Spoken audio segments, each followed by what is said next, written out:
Hi అండి.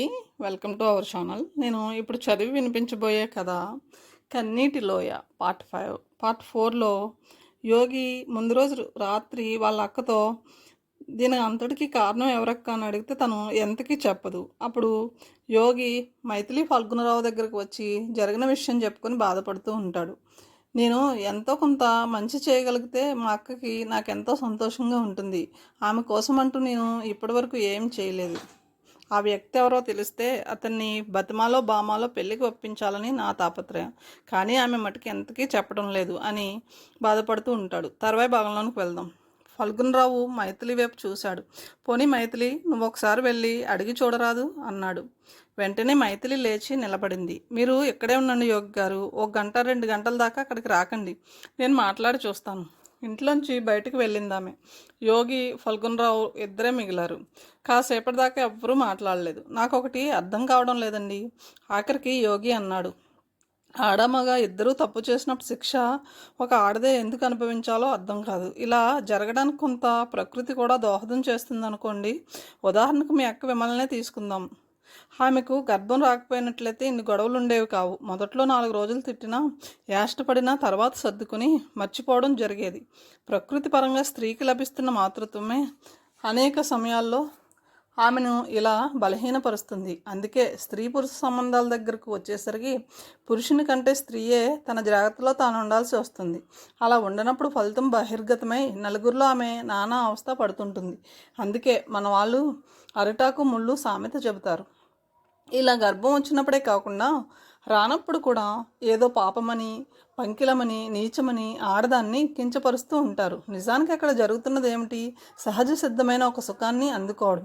అంత మాత్రాన ఆడదాన్ని మలినమైందని అంటారు. ఏమిటి మలినం కావడం?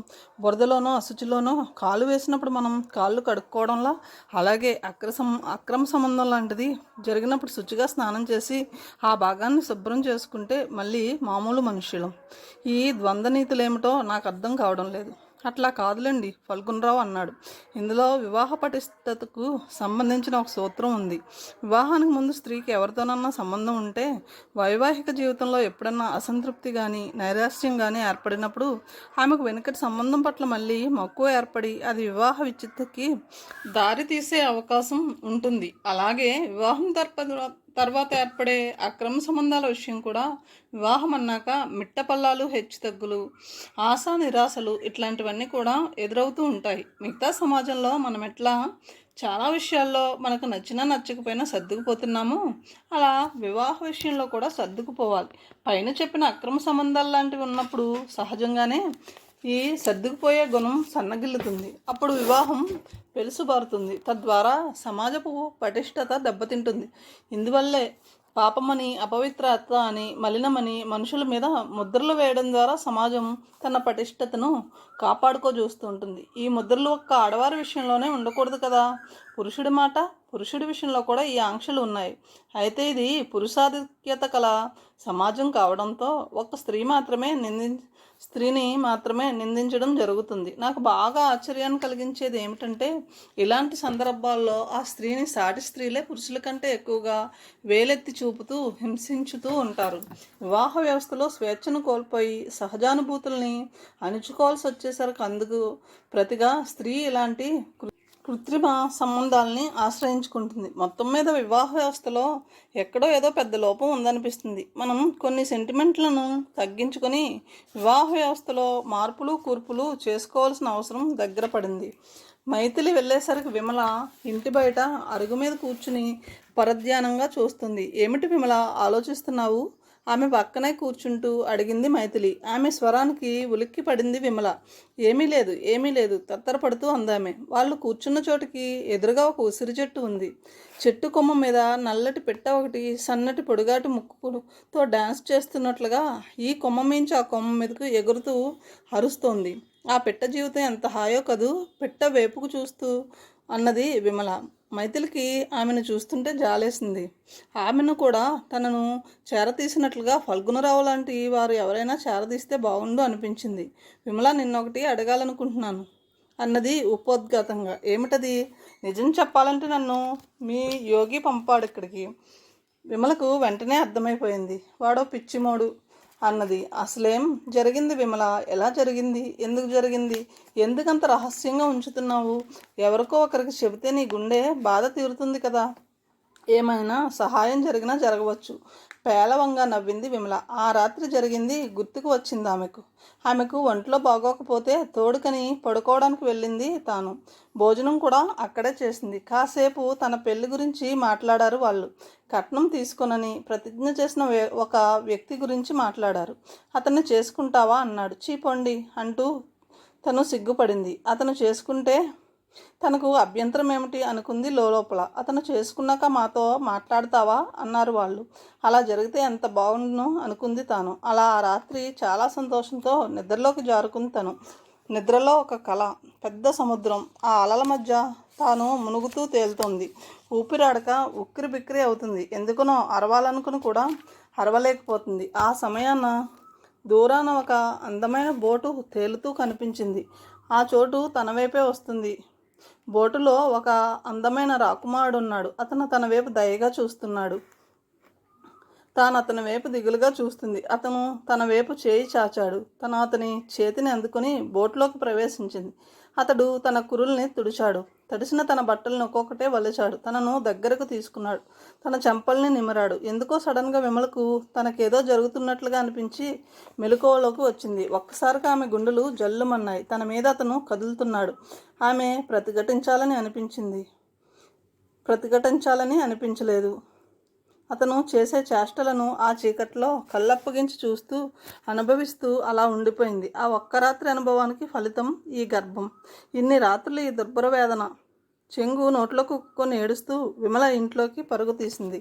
మైథిలి ఆమెను అనుసరించింది. మంచం వద్ద నేల మీద కూలబడి కాళ్ళు రెండూ మంచం కిందకి బారచాపి తలను వంచి మొహాన్ని నవారులో దాచుకుని వెక్కి వెక్కి ఏడవసాగింది విమల. ఆమెను అలా కాసేపు ఏడవనిచ్చి తర్వాత భుజం మీద చేయి వేసింది మైథిలి. కళ్ళు తుడుచుకుంటూ తలెత్తి చూసింది విమల. అదే సమయం అనుకుని మైథిలి అడిగింది, ఎవరమ్మా అతను? నాకన్నా చెప్పవు? అది మటుకు అడగవద్దు. ఎందుకని? తెలుసుకుని చేయగలిగింది ఏమీ లేదు. అలా కాదమ్మా, నువ్వైతే అతను ఎవరో చెప్పు. మేము చేసే ప్రయత్నాలు మేము చేస్తాం. ఆ ప్రస్తావన మాత్రం ఇంకా వద్దక్క దృఢంగా చెప్పింది విమల. ఇంకా ఆమెను ఈ విషయంలో ఎంత ప్రశ్నించి లాభం లేదనుకుంది మైథిలి. ఇద్దరూ కాసేపు అలా మౌనంగా కూర్చుండిపోయారు. తర్వాత సడన్గా విమల ఇలా అన్నది, రోజు రోజుకు నాకు పురుషుల్ని చూస్తుంటే ఎంత అసహ్యం వేస్తుందో తెలుసాక.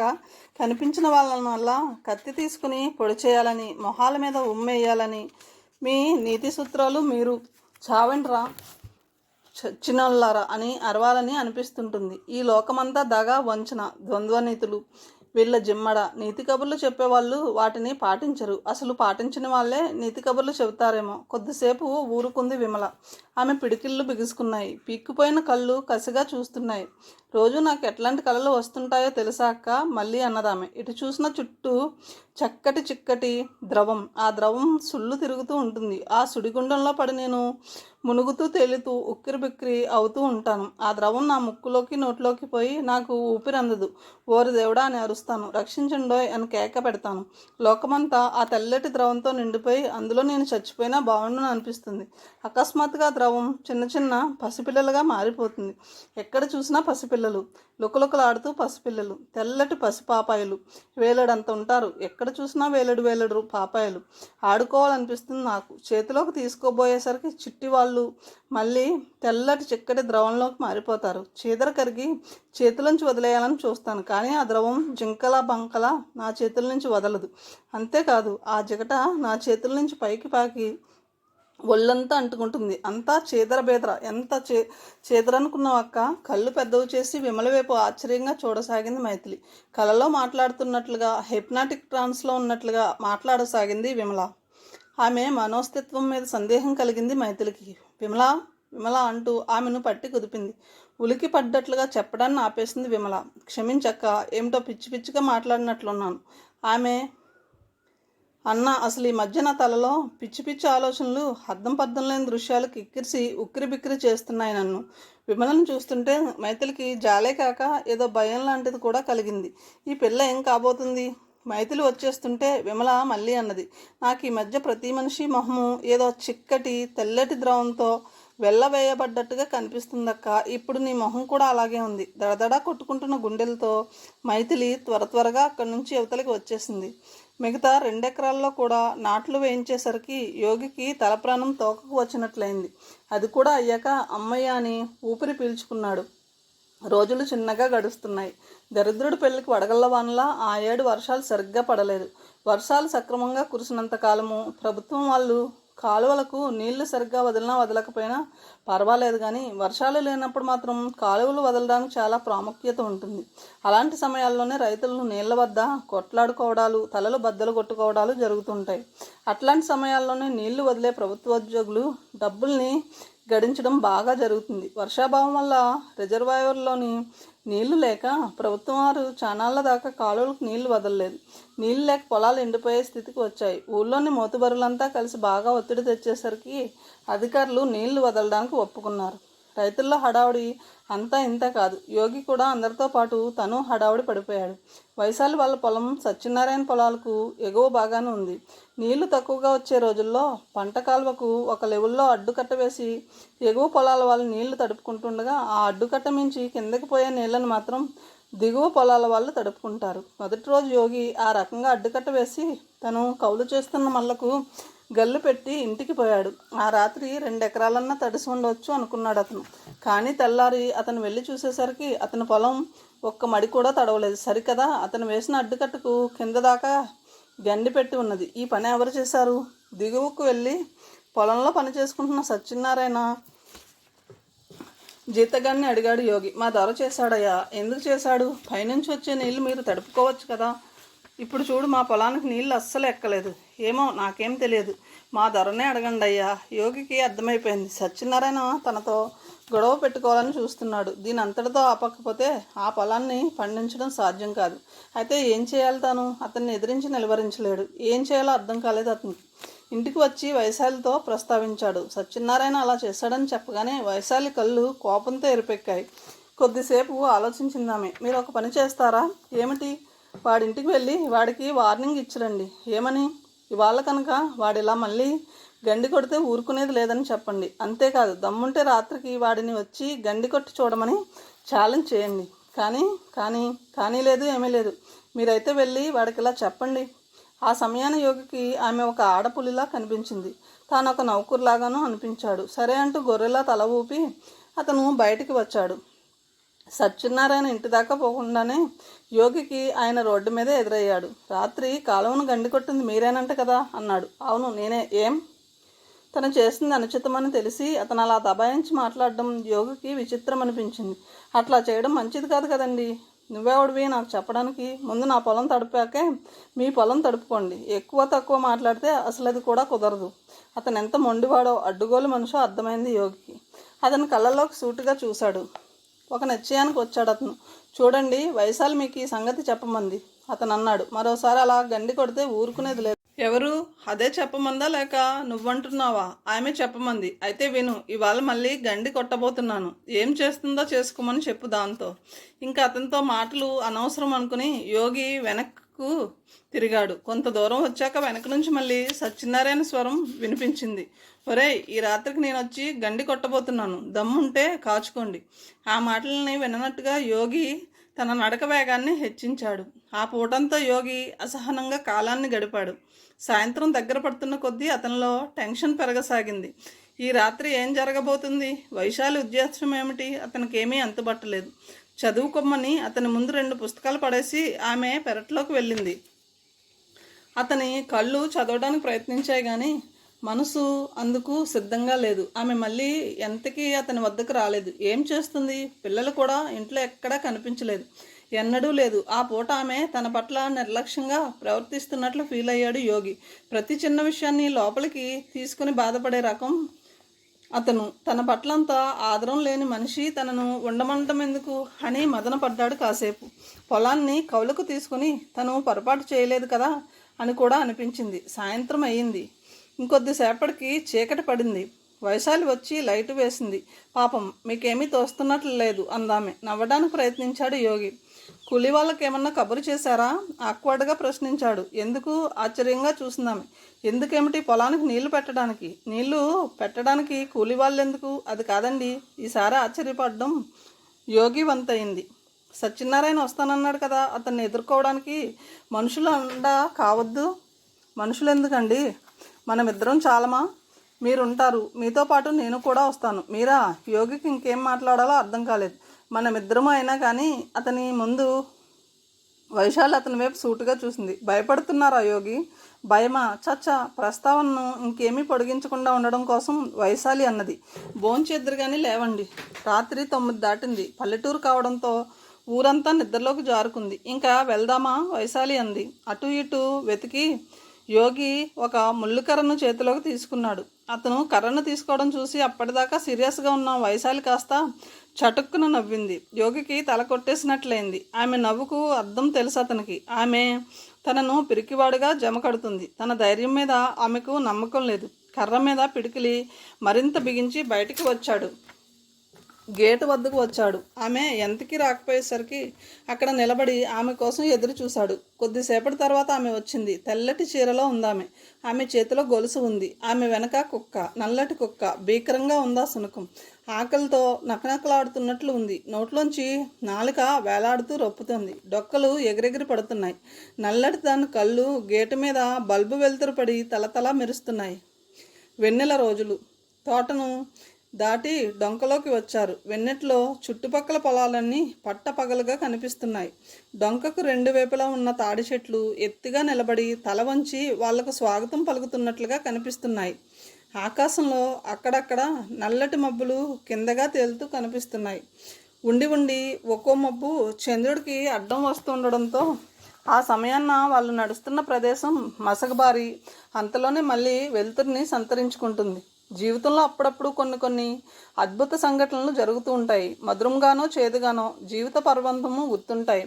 అలాంటి అద్భుత సంఘటన ఆ రాత్రి జరగబోతుంది. దాని తాలూకా అనుభవం చేదుగా ఉండబోతుందా, తీపిగానా? సడన్గా పెద్ద గాలి ఒకటి వాళ్ళను తోసుకుంటూ ఈ పక్క నుంచి ఆ పక్కకు పరుగు తీసింది. పైకి చూశాడు యోగి. ఆకాశంలో మబ్బులు మరింతగా ముసురుకున్నాయి. వర్షం రాబోతుందా? వర్షం వచ్చే లెక్కన నీళ్ల కోసం ఈ రాత్రి అంత తాపత్రయం పడాల్సిన పని లేదు. ఆ మాటను వయసాలతో అనాలనుకున్నాడు యోగి. కానీ ఆమె సీరియస్గా మాట్లాడకుండా నడుచుకుంటూ పోతుంది. పలకరించే ధైర్యం చేయలేకపోయాడు. వైశాలి చేతిలో పొడిగాటి టార్చ్ లైట్ ఉంది. వెన్నెల మసకబారినప్పుడల్లా ఆమె లైటును వెలిగిస్తూ ఆర్పుతుంది. ఆమెకు వెనుకగా ఉన్న యోగి ఆమె వైపు ఆశ్చర్యంగా చూస్తూ నడవసాగాడు. మధ్య రకం ఎత్తు ఆమెది. అద్భుతమైన పర్సనాలిటీ. నడుం వద్ద పల్చగా అక్కడ నుంచి పైకి కిందికి వంపులు తిరుగుతూ పర్ఫెక్ట్ పర్సనాలిటీ. ప్రబంధ కవులు అలాంటి స్త్రీనే పద్మిని జాతి అంటారనిపిస్తుంది. ఆ మసక వెన్నెట్లో తెల్లటి చీరలో ఆమె గాలిలో తేలుతున్నట్లుగా అలవోకగా నడుస్తుంటే యోగికి దేవలోకం నుంచి విహరించడానికి వచ్చిన దేవకాంతలా కనిపించింది ఆమె. మంత్రముగ్ధంగా ఆమె వైపు చూస్తూ నడవసాగాడు. ఆ అద్భుత వాతావరణంలో పంట కాలువ, పొలము, నీళ్లు లాంటి ప్రాపంచిక విషయాలన్నిటినీ మర్చిపోయి ఆమె చేతిలో చెయ్యి వేసి ఆమె భుజం మీద తలపెట్టి మబ్బుల మీద కూర్చుని ఆమె కళ్ళల్లోకి చూస్తూ లోకమంతా చుట్టి రావాలనిపించింది యోగికి. డొంకలోంచి పక్కకు మళ్ళీ పొలాలలో గట్ల మీదుగా నడవసాగారు. ఆమె ముందు, అతను వెనుక. మధ్యలో నల్లటి కుక్క వాళ్లకు అంగరక్షకుడిలా కనిపిస్తుంది. వర్షం వస్తుందనుకుంటాను అన్నాడు యోగి నిశ్శబ్దాన్ని భరించలేక. మాట్లాడలేదామె. అతడి ఉనికినే మర్చిపోయినట్లుగా ఉందామె వాలకం. పైన చందమామ మబ్బులతో దాగుడు మూతలాడుతూ కదులుతున్నాడు. పొలాల మీద వెన్నెల కళ్ళు మూస్తూ తెరుస్తున్నట్లుగా వెలుగు నీడలతో దోబూచులాడుతూ కేరింతలు కొడుతుంది. ఆఖరికి వాళ్ళు తమ పొలం వద్దకు వచ్చారు. అక్కడ మనుషులెవరూ లేరు. వీడు వచ్చినట్లు లేడే, చుట్టూ చూస్తూ అన్నది వైశాలి. పంట కాలువలో నీళ్లు సన్నగా పారుతున్నాయి. అక్కడ నిలవకుండా దిగువకు పారుతూ పోతున్నాయి. యోగి గబగబా లుంగిని పైకి ఎగగట్టి కాలువలోకి దిగాడు. 2 చేతుల్ని పారల్లో ఉంచి పక్కల నుంచి బురద మట్టిని తీసి గండిని పూడ్చాడు. క్రమంగా అక్కడ బోధలో నీళ్లు పైకి వచ్చి సన్నట్టు చప్పుడు చేస్తూ వైశాలి వాళ్ళ పొలంలోకి పారసాగాయి. మళ్ళు చూసి వద్దామా అన్నాడు యోగి. వద్దు, చేసేదేముంది వైశాలి అంది. గట్లకు ఎక్కడన్నా కన్నాలు పడ్డాయేమో. మన పొలంలో నీళ్లు కాస్త కింద మళ్ళల్లోకి పోతూ ఉంటాయి. వద్దులేండి ఇప్పుడు అవన్నీ విసుక్కుంటున్నట్లు చిరాకు పడుతున్నట్లు అందామె. తాము వచ్చిన వైపుగా దూరానికి కళ్ళు చారించి చూస్తుంది ఆమె. సత్యనారాయణ కోసం యోగికి ఆమె మొండె ధైర్యానికి ఆశ్చర్యం కలగసాగింది. అంతలో ఆమె స్వరం కీచుమంటూ వినిపించింది. అదిగో ఎవరో వస్తున్నారు, సత్యనారాయణ అనుకుంటా. ఆమె స్వరంలో ఉద్వేగం స్పష్టంగా విదితమవుతుంది. యోగి ఆమె చూస్తున్న వైపుకు చూశాడు. దూరాన వెన్నెట్లో ఒక మనిషి ఆకారం కదులుతూ వస్తుంది. ఆ వ్యక్తి పొడుగును బట్టి అతను సత్యనారాయణ కావచ్చు అని అనిపించింది యోగికి. అనుకోకుండా అతని కాళ్ళు వణకసాగాయి. ఆ వణుకుడును ఆపాలని శతవిధాలా ప్రయత్నించాడు. తన పక్కన వైశాలి చీరను పైకి లాగి కుచ్చిళ్ళ వద్ద దోపి కొంగు బిగించడం కనిపించింది. దగ్గరకు వస్తున్న కొద్దీ ఆ వ్యక్తి సత్యనారాయణనని రూఢి కాసాగింది. యోగి గుండెలు వేగంగా కొట్టుకోసాగాయి. ఆ సమయాన వైశాలి మానసిక పరిస్థితి ఎలా ఉందోనని లోపల ఆశ్చర్యం కలగసాగింది అతనికి. సత్యనారాయణ బాగా దగ్గరికి వచ్చాడు. ఎవర్రా అది? కేకేశాడు అతను. సమాధానం ఇవ్వకుండా వైశాలి యోగి తమ పొలంలోకి పారుతున్న నీళ్ల వైపు చూడసాగారు. చంద్రుడి చుట్టూ మబ్బులు ముసురుకోవడంతో అంతా మసగ్గా ఉంది. ఓహో, నువ్వు కూడా వచ్చావటే వ్యంగ్యంగా అన్నాడు అతను. యోగి చేతిలో ఉన్న కర్ర చుట్టూ వేళ్ళు గట్టిగా బిగుసుకున్నాయి. వైశాలి తన చేతిలో గొలుసును గట్టిగా గుంజింది. గుర్రుమంటూ కుక్క ఆమె పక్క అటు ఇటు గెంతింది. బోధికు ఈ అడ్డుకట్ట మళ్ళీ వేసింది ఎవర్రా? కరుకుగా యోగి వైపు నాకు చూస్తూ అడిగాడు సత్యనారాయణ. నేనే, గుండెల్ని చిక్కబట్టుకుంటూ అన్నాడు యోగి. ఎందుకేమిటి? లెక్క ప్రకారం ముందు మా పొలాలు తడవాలి. తడుపుకుంటున్నాం. నువ్వెవడురా తడపడానికి? ముందు నా పొలం తడవాలి. సత్యనారాయణ నీళ్ళలోకి దిగి కట్ట మధ్యగా చేతులు పెట్టి మట్టి తొలగించబోయాడు. సత్యనారాయణ గారు ఆగండి. చప్పున యోగి కూడా నీళ్ళలోకి దిగాడు. గుప్పున వాసన కొట్టింది. సత్యనారాయణ తాగి వచ్చాడు. మట్టి తీశారంటూ ఊరుకునేది లేదు అంటూ యోగి అతన్ని నెట్టడానికి ప్రయత్నించాడు. యోగి తనను నెట్టడానికి ప్రయత్నించగానే సత్యనారాయణ బూతులు లంకించుకున్నాడు. నా మీద చేయి చేసుకుంటావరా అంటూ యోగి జుట్టు పట్టుకుని వంగదీసి వీపు మీద 2 గుద్దులు గుద్దాడు. ఆ దెబ్బలకు తట్టుకోలేక యోగి తూలి సత్యనారాయణ కాళ్ళ వద్ద నీళ్లలో కూలబడ్డాడు. యోగి నీళ్లలో పడ్డాన్ని చూడగానే వైశాలి ఒక్క అరుపు అరిచింది. ఒరే సత్యనారాయణ, ఏం చేస్తావే? గావు కేకలు పెడుతున్నావు. సత్యనారాయణ నీళ్లలోంచి బయటకు వచ్చి ఆమె వైపు నడవసాగాడు. సత్యనారాయణ వైశాలి వైపు నడవడం చూడగానే యోగి చప్పున లేచి నిలబడ్డాడు. గట్టు మీదకు వచ్చి తననక్కడ పడేసిన కర్రను చేతిలోకి తీసుకున్నాడు. సత్యనారాయణ తన వైపుకు అడుగులు వేస్తుంటే వైశాలి ఒక్కొక్క అడుగే వెనక్కు వేయసాగింది. ఇవాళ నీకు చావు మూడిందిరా సత్యనారాయణ అంటుందామె. నీ మొహం, నువ్వు చేసేదేమిటే? సత్యనారాయణ చటుక్కున ముందుకు దూకి ఆమె కొప్పు పట్టుకున్నాడు. అతను ఆమె కొప్పును పట్టుకోగానే యోగి అలర్ట్ అయిపోయాడు. కర్రను 2 చేతుల్లో పైకి లేపి ఈడ్చి సత్యనారాయణ భుజం మీద కొట్టాడు. భుజం మీద దెబ్బ తగలగానే సత్యనారాయణ గిరుక్కున వెనక్కి తిరిగాడు. అప్పటిదాకా బొడ్డు వద్ద దాచుకున్న కత్తిని బయటికి లాగాడు. ఒరే, ఈ వాళ్ళతో నీ పని ఆఖరు. నా మీద చేయి చేసుకుంటావురా? ఎంత ధైర్యం నీకు? దాని మొగుడిని నరికినట్లుగా నిన్ను కూడా ముక్కలుగా నరికి చంపేస్తాను చూడు. యోగి 2 అడుగులు వెనక్కి వేసి కర్రని మళ్ళీ స్టడీగా పట్టుకున్నాడు. అదే సమయంలో వైశాలి తన చేతిలో ఉన్న టార్చ్ లైట్ను సత్యనారాయణ తలకేసి విసిరి కొట్టింది. టంగున అతని తలకు తగిలి టార్చ్ లైట్ కింద పడింది. క్షణం పాటు సత్యనారాయణ కళ్ళు గిర్రున తిరిగినట్లయ్యాయి. ఒసేయ్ అంటూ అతని మళ్ళీ వైశాలి వైపు తిరిగాడు. చందమామ కడ్డుగా ఉన్న మబ్బు తొలగిపోయి ఒక్కసారిగా అక్కడ వెన్నెల ఆవరించింది. ఆ వెన్నెల్లో సత్యనారాయణ కళ్ళు క్రూరంగా మెరుస్తున్నాయి. అతను తన వైపు తిరగగానే వైశాలి చిటుక్కుని 2 అడుగులు వెనక్కి వేసి నేల మీద కూర్చుంది. కుక్క మెడకున్న పటకాన్ని విప్పదీస్తూ కుడి చేతిని ముందుకు చాపి సత్యనారాయణ వైపు వేలు చూపిస్తూ గుసగుసలు ఆడుతున్నట్లుగా సన్నగా బొసు కొట్టిందామె. రాము, వాణ్ణి తినేసాయి. అమితమైన ఆకలితో ఉన్న నల్లటి ఆ కుక్క ముందుకు దూకుతూ ఒక్క ఉదుటున పైకి ఎగిరింది. సూటిగా వెళ్ళి దాని కోరలు సత్యనారాయణ గొంతును పట్టుకున్నాయి. బిళ్ళ బీటుగా సత్యనారాయణ వెనక్కు పొలంలోకి వెల్లకిలా పడ్డాడు. గుర్రుమంటూ విచిత్రమైన శబ్దాలు చేస్తూ కుక్క తన వాడి కోరలతో సత్యనారాయణ గొంతును చీల్చి చెండాడసాగింది. తన నోటికి కండ దొరికినప్పుడల్లా అది కసిగా ఆకలిగా తలను అటు ఇటు విదిలిస్తూ గుర్రుమంటుంది. బిక్కచచ్చిపోయాడు యోగి. కట్టిలా నిలబడి తన కళ్ళెదుట జరుగుతున్న దృశ్యం వైపు భయంగా చూడసాగాడు. ఎంత దుర్మార్గుడైనా సత్యనారాయణ తన సాటి మానవుడు. ఎక్కడో అడవిలో ఎప్పుడో రాతి యుగంలో జరిగినట్లుగా అతన్ని ఒక జంతువు పీక్కు తింటుంది. వైశాలి వైపు చూశాడు. చేతులు కట్టుకుని ఉందామె. నిర్వికారంగా ఉందామె మొహం. గాలి తెర వీచింది. పంటకాలో పక్కనే ఉన్న పొదలు చప్పుడు చేస్తూ కదిలాయి. మళ్ళీ సత్యనారాయణ వైపు చూడసాగాడు యోగి. సత్యనారాయణ మెడ చుట్టూ రక్తం మడుగు కట్టి ఉంది. అతని చేతులు ఎగిరెగిరి పడుతున్నాయి. అతని కాళ్ళు తపతపా కొట్టుకుంటున్నాయి. ఒక కాలును అతని మొహం మీద వేసి కుక్క తన కోరల మధ్య చిక్కిన అతని గొంతు నాళల్ని తెంచడానికి ప్రయత్నిస్తుంది. యోగి వెన్నులో ఒక జలద్రింపు అలలా ఇటు నుంచి అటు పరుగు తీసింది. ఆ రాత్రి బాగా పొద్దుపోవడంతో యోగి వైశాలి ఇంటి వద్దే పడుకున్నాడు. ఇంట్లో వాళ్ళిద్దరూ తప్ప మరెవరూ లేరు. పిల్లల్ని ఆమె ఫల్గుణరావు వాళ్ళ ఇంటికి పంపినట్లుగా తెలిసింది అతనికి. ఆ రాత్రి పెద్ద వర్షం కురిసేటట్లుగా కనిపించింది. వాళ్ళు ఇంటికి తిరిగి వస్తున్నప్పుడే ఆకాశమంతా మబ్బులతో నిండిపోయి పెలపెలా ఉరుములు ఉరమసాగాయి. పడుకున్నాడన్న మాటే గాని యోగికి ఎంతకీ నిద్ర పట్టలేదు. అంతకుముందు జరిగిన భయంకరమైన సంఘటనే మాటిమాటికి అతని కళ్ళ ముందు మెదలసాగింది. తెల్లటి వెన్నెల, పొలాలు, పంట కాలువ, గాలికి కదులుతున్న పొదలు, రక్తపు మడుగుల్లో సత్యనారాయణ తల విదిలిస్తూ అతడి గొంతును చీల్చి చెండాడుతున్న నల్ల కుక్క, చేతులు కట్టుకుని గట్టు మీద నిలబడ్డ వైశాలి. ఆమె తెల్లటి చీర, ఏ భావము వ్యక్తం కాని ఆమె మొహము, తల నిండా గజిబిజిగా కదలసాగాయి దృశ్యాలు. ఆ దృశ్యాల నుంచి తప్పించుకోవడానికి, నిద్రలోకి జారిపోవడానికి పక్క మీద అతను అటు ఇటు దొర్లాడు. ఆఖరికి ఎలాగో కలత నిద్ర. ఆ నిద్రలో రకరకాల కలలు. ఏనుగు ఎత్తున ఇంత పెద్ద నల్లటి కుక్క. ఆ కుక్క వెన్ను మీద వైశాలి కూర్చుని ఉంది. తెల్లటి దుస్తులతో ఉందామె. ఆ కుక్కకు తెల్లటి పెద్ద పెద్ద కోరలు ఉన్నాయి. దాని మూతి నిండా నెత్తుర్లు. ఏనుగులా ఆ కుక్క పెద్ద పెద్ద అంగలు వేస్తుంది. దారిలో కనిపించిన మనుషులందరినీ పీకలు కొరికి చంపుతుంది. యోగి వద్దకు వచ్చిందా కుక్క. అంత ఎత్తు నుంచి తలను వంచి యోగి మెడ వద్ద ఉంచబోయింది. రాము బుస కొడుతున్నట్లుగా గుసగుసమంటూ వినిపించింది వైశాలి గొంతు. తన గొంతు కొరకబోతున్న కుక్క కాస్త తలెత్తి వైశాలి వైపు చూసింది. అంతే, తన జోలికి రాకుండా టీవీగా ముందుకు నడుచుకుంటూ వెళ్ళిపోయింది. అలా వెన్నెట్లో నడుచుకుంటూ పోతుంది. మరో దృశ్యం. మర్రి చెట్టు వద్ద నిలబడి ఉన్నాడు యోగి. చెట్టు కింద ఒక మనిషి శరీరం ఖండాలుగా నరకబడి కనిపిస్తుంది. ఆ శరీర ఖండాల వైపు చూస్తున్నాడు యోగి. అకస్మాత్తుగా ఖండాలన్నీ చక్కచక్కా అతుక్కుని ఒక మనిషి నిలబడ్డాడు. ఉలిక్కి పడ్డాడు యోగి. ఆ వ్యక్తి వైశాలి భర్త. అతను కోపంగా చూస్తూ యోగి వైపు రాసాగాడు. యోగికి భయం వేసింది. వెనక్కు తిరిగి పరుగు తీయసాగాడు.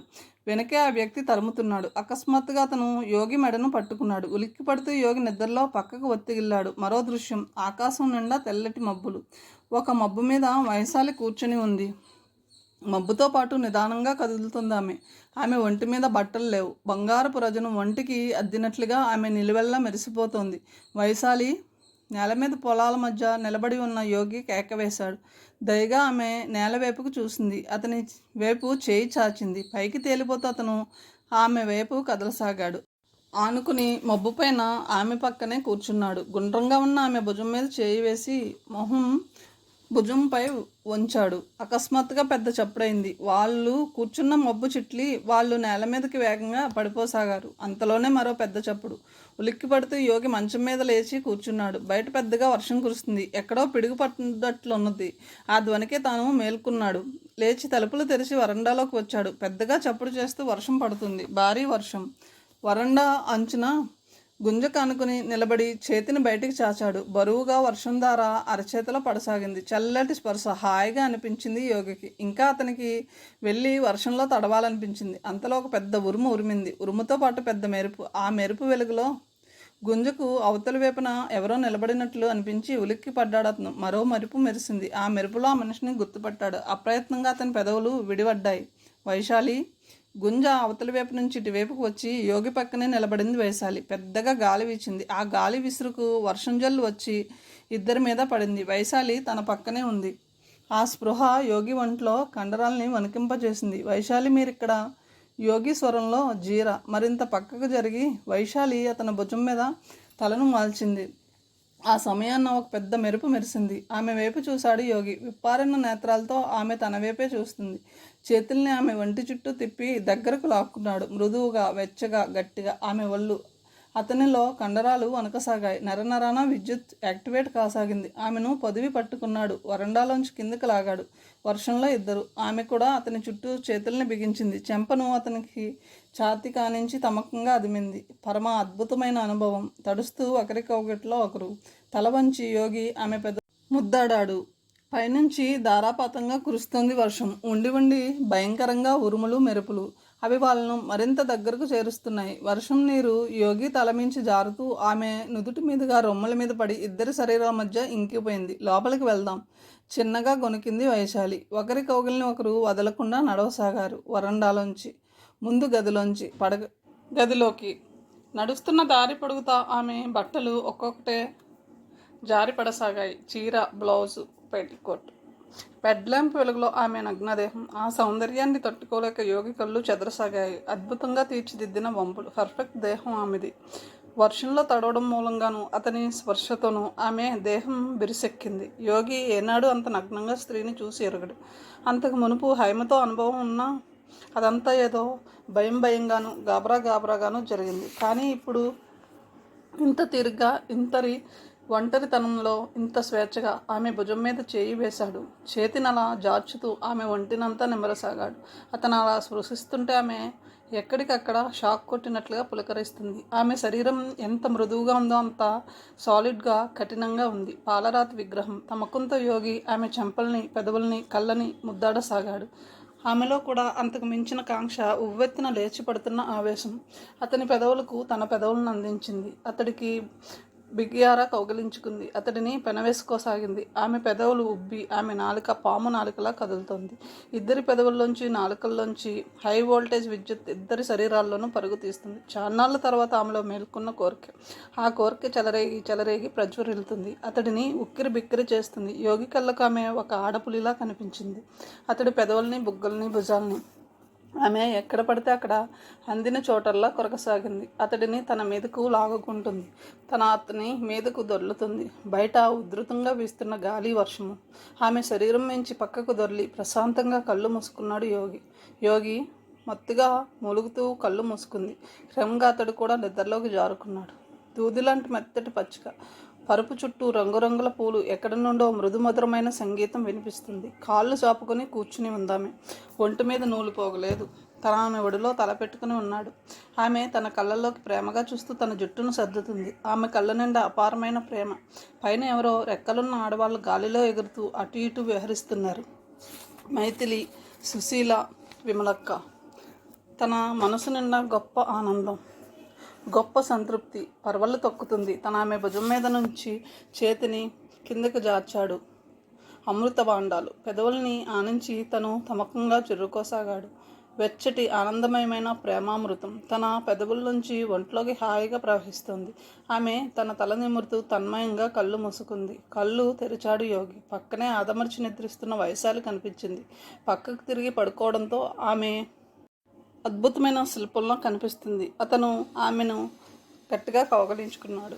నిద్రలోనే ఆమె అతన్ని మరింత దగ్గరకు లాక్కొని అదుముకుంది. బయట వర్షం తగ్గినట్లుంది. గాలికి చెట్ల కొమ్మలు కదిలి చప్పుడు చేస్తున్నాయి. చెంపలకు తగులుతున్న వైశాలి మృదువైన స్పర్శ యోగిని మత్తులో ముంచసాగింది. అతని కళ్ళ ముందు ఏవేవో వింత దృశ్యాన్ని సృష్టించసాగింది. అతడిలో ఆలోచనలు కదలసాగాయి. ఇదేమిటి ఇలా జరిగింది? ఇద్దరు పిల్లల తల్లి. ఈ సంబంధం తనను ఎటు లాక్కుపోతుంది? ఈ సంగతి ఇతరులకు తెలిస్తే అమ్మకు, నాన్నకు, ఫల్గుణరావు మాస్టర్కి, మైథిలికి, సుశీలకు, విమలక్కకు. అక్కమ్మ చెరువు గుర్తుకు వచ్చింది అతనికి. చెరువు వద్దనున్న మర్రి చెట్టు గుర్తుకు వచ్చింది. మర్రి చెట్టు మించి జారిపడ్డ మూట గుర్తుకు వచ్చింది. మూటల్లోంచి జారి చల్లా చెదరైన శరీర భాండాలు గుర్తుకు వచ్చాయి. ఉలిక్కిపడుతూ లేచి కూర్చున్నాడు యోగి. ఆ శరీర భాండాలు ఈమె భర్త రామారావువి. అవి ఎందుకు గుర్తుకు వచ్చాయి ఇప్పుడు? ఏమిటి యోగి, లేచావేమిటి? తను కూడా లేచి కూర్చుంటూ అన్నది వైశాలి. ఏమీ లేదు. మంచం దిగి ఆమె కిటికీ తలుపులు తెరిచింది. చల్లటి గాలి గదిలోకి వీచింది. హాయిగా గుండెల నిండుగా గాలి పీల్చుకున్నాడు యోగి. బయట మసకగా చీకటి. కిటికీ దగ్గరలోనున్న వేప చెట్టు గాలికి ఊగుతుంది. అవతల కాంపౌండ్ గోడ పక్కనే వరుసగా నిలబడి ఉన్న అరటి చెట్లు పహారా కాస్తున్న రక్షక భటుల్లా అస్పృష్టంగా కనిపిస్తున్నాయి. తిరిగి వచ్చి వైశాలి అతని పక్కనే కూర్చుంది. ఆమెను ఒడిలోకి లాక్కొని చేతుల్ని ఆమె వంటి చుట్టూ బిగించాడు. అతని వేళ్ల కొనలను ఆమె వీపు కండరాలు మృదువుగా గట్టిగా తగులుతూ విద్యుత్తునందిస్తున్నాయి.